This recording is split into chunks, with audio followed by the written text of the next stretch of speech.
The rope snapped tight around the dog's neck just as the first stick came down, and the sound it made wasn't loud, it was worse than that. It was dull, final, and wrong.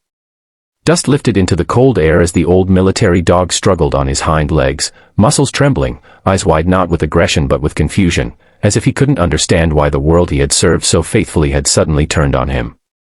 If you believe in kindness, in second chances, in the idea that loyalty should never be repaid with cruelty, take a moment right now to like this video, leave a comment, share it with someone who needs hope, and subscribe to the channel.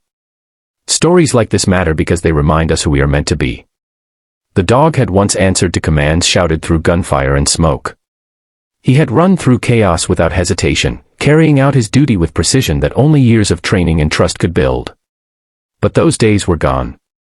His muzzle had grayed, his movements slowed, and his service record, classified, sealed, forgotten by most, was now reduced to a metal tag hanging from a worn collar. To the men standing beneath the dead tree, gripping sticks and laughing nervously, he was nothing more than a problem animal, an easy target, a creature they could hurt without consequence. The place itself felt abandoned by time. A weather-beaten wooden shed leaned slightly to one side, its boards split and faded by sun and wind. Mountains rose in the distance, silent witnesses that had seen worse things than this and yet seemed to recoil all the same.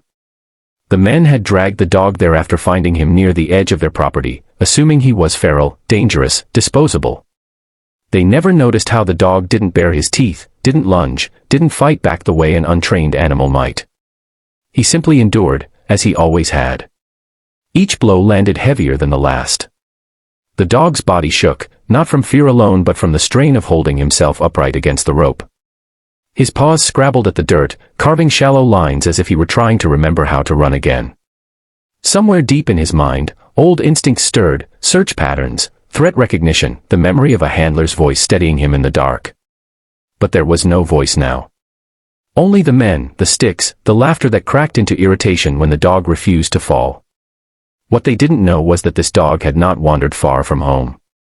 He had followed a familiar scent trail, one he trusted more than sight or sound. It led back to a man who had survived places most people only saw in documentaries, a man who had learned to sleep through explosions and wake instantly at the faintest change in air. A man who had once trusted this dog with his life, over and over again, until trust became something unbreakable. The retired Navy SEAL had gone into town that morning, leaving the dog resting in the shade near their modest cabin. Age had slowed them both, in different ways. The man's body carried scars that flared in cold weather, reminders of missions that never made the news. The dog's joints ached, his hearing dulled, but his loyalty remained sharp as ever.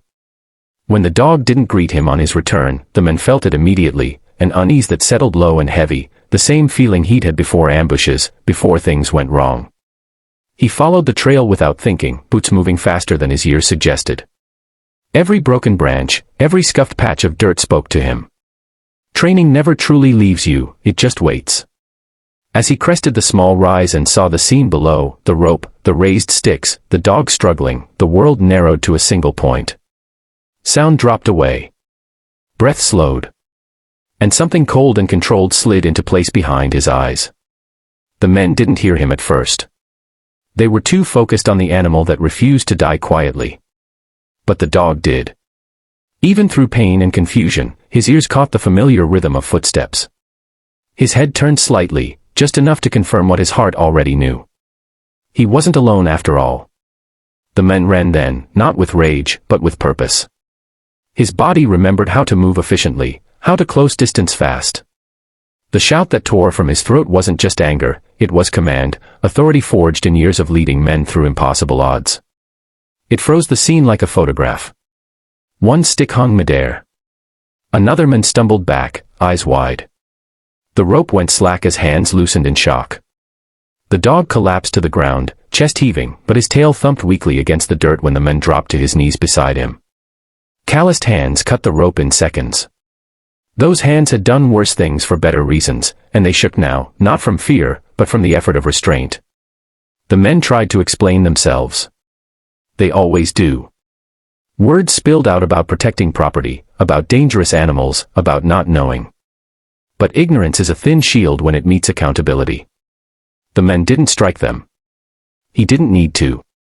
The weight of his presence, the way he checked the dog with practiced efficiency, the calm precision of someone who has seen true violence and chosen not to unleash it, that was enough to make their bravado crumble. He lifted the dog carefully, murmuring reassurances that sounded more like promises than comfort.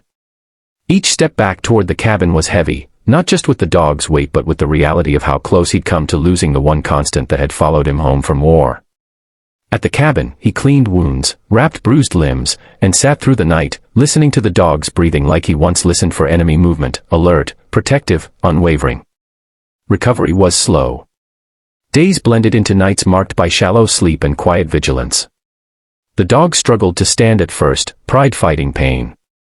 The man adjusted his life around that struggle without complaint. He carried the dog outside to feel the sun, fed him by hand when standing was too much, and spoke to him constantly, as if words could stitch together more than flesh. In those moments, the roles reversed. The warrior who had relied on the dog's strength now offered his own. News traveled, as it always does. People learned what the dog had been, a military working dog, retired after years of service most would never fully understand. They learned who the owner was, not just a quiet veteran but a man who had given more than most and asked for nothing in return. The men who had raised the sticks faced consequences, social if not legal, and found that cruelty rarely stays hidden when light is shone upon it. The dog healed. Not completely, some wounds never fully disappear, but enough. Enough to walk again, to lift his head with confidence, to rest it against the man's leg in the evenings as the mountains turned purple with dusk. Each small victory felt larger than any medal. It was proof that survival isn't just about enduring pain, it's about being seen, being valued, being loved when you can no longer serve in the way you once did. The man often thought about how close he'd come to arriving too late. That thought stayed with him, shaping the way he spoke about the dog to anyone who would listen. He didn't talk about heroics or revenge. He talked about responsibility. About remembering that behind every scarred animal or quiet veteran is a story written in sacrifice. About how strength isn't measured by how much damage you can do, but by how fiercely you protect those who can't protect themselves anymore. As the dog grew stronger, they returned to small routines, short walks, shared meals, long moments of silence that said more than words ever could. The bond between them, already deep, settled into something softer but no less powerful. It was the kind of bond that doesn't need commands or rewards. It exists because it has been tested and survived. If this story has touched your heart, if it's made you feel anger at cruelty or warmth at loyalty repaid, please take a moment now to engage with this video. Your likes, comments, and shares help these stories reach people who need to be reminded that compassion still matters.